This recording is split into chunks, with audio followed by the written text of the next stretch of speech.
The Elite Series Marabou Jig. So pretty proud of this one. It's a bait that I've kind of grown up using. Much like the Smeltonator and the minnow bait on the jig head, kind of has a lot of history in where I'm from, around Lake of the Woods and Rainy Lake. So, you know, in the late 90s, when I was kind of really getting into bass fishing and tournament fishing, there was a number of anglers around here, and I got to mention them: Dave and Norm Lindsay, Joe Pritchett, Hiram Archibald. They were all guides on Lake of the Woods, and they were really hard to beat in any of the bass tournaments up here. And, you know, we didn't know it at the time, but years later, that little jig with that little fly, the Marabou jig, was their secret weapon. And you know, how they came across it, I think the story kind of goes, it was just like some guests came up and had crappie jigs in the boat and started catching smallmouths with them. And ever since, you know, I've been a teenager, again, any of the summertime tournaments, anytime smallmouths are in shallow water, the water's fairly clear, this is going to be tied on my rod. And you watch any of the pro tournaments now, when we're up north at any of the smallmouth venues, if guys are fishing shallow, there's a good chance that they have one of these jigs tied on. And, you know, for years I made my own. It was just hard to buy one that had a good hook in it. The hooks were either really small, like designed for panfish, or, you know, you could sometimes find some, and then the hooks would be way too big, so that it wasn't going to look natural, or, you know, they weren't sharp. So this one's dialed in, ready to go for tournament anglers, for everybody really. But it's got a Gamakatsu hook in it. Really a strong, it's a small little hook, and you want that because that helps with just the jig having that like really natural floating action. But it's got a Gamakatsu hook, and then we've also got a little keeper on there, and that you can sort of see it hidden in here.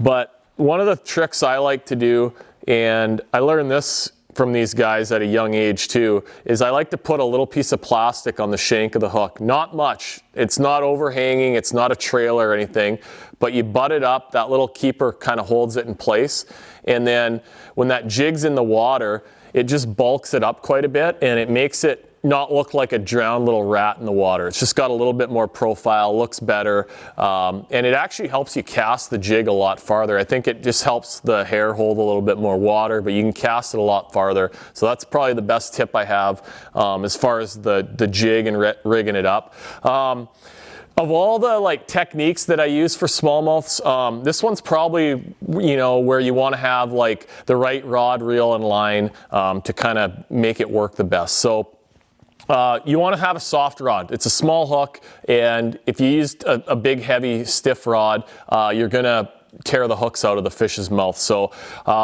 you know, generally a little bit longer, a little bit softer. I'm spoiling myself. I'm using one of these G Loomis NRX Plus rods. This is a 902, so it's a 7.6 medium action, kind of a light medium, fairly whippy. So that's going to allow me to cast the jig. You know, when we go to the Great Lakes or anywhere with real clear water, you want to be able to cast that little bait, get it out away from the boat, and that 7.6 long rod, you can whip it out there pretty good.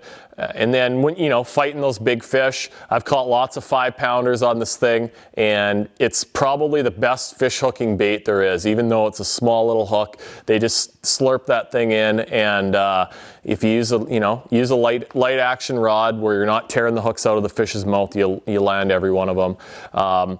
As far as line goes, I've forever just used 8-pound Power Pro, and I usually use an 8-pound fluorocarbon leader. And you could use a 6, you could go down to 6, but a lot of the places I fish, I mean, we're fishing for big ones, and I don't want to break them off. So I'm a big fan of using 8, but just kind of let the conditions sort of tell you. When I'm fishing around home, our water's clear, but we don't have zebra mussels. It's not like zebra mussel clear. So there's times fishing on Rainy Lake, and you know, a lot of those really big smallmouths get up shallow when it's hot in the summer, and you can even use 10-pound. We're catching them around a lot of grass and cabbage clumps and logs, and you know, if you feel like you're getting into, you know, because those fish see that thing, and I think it's like an after dinner mint. I mean, it's where a topwater or a spinnerbait's like maybe like a steak. That thing's just a little after dinner mint, and if you float that thing in their face, they bite it just about every time.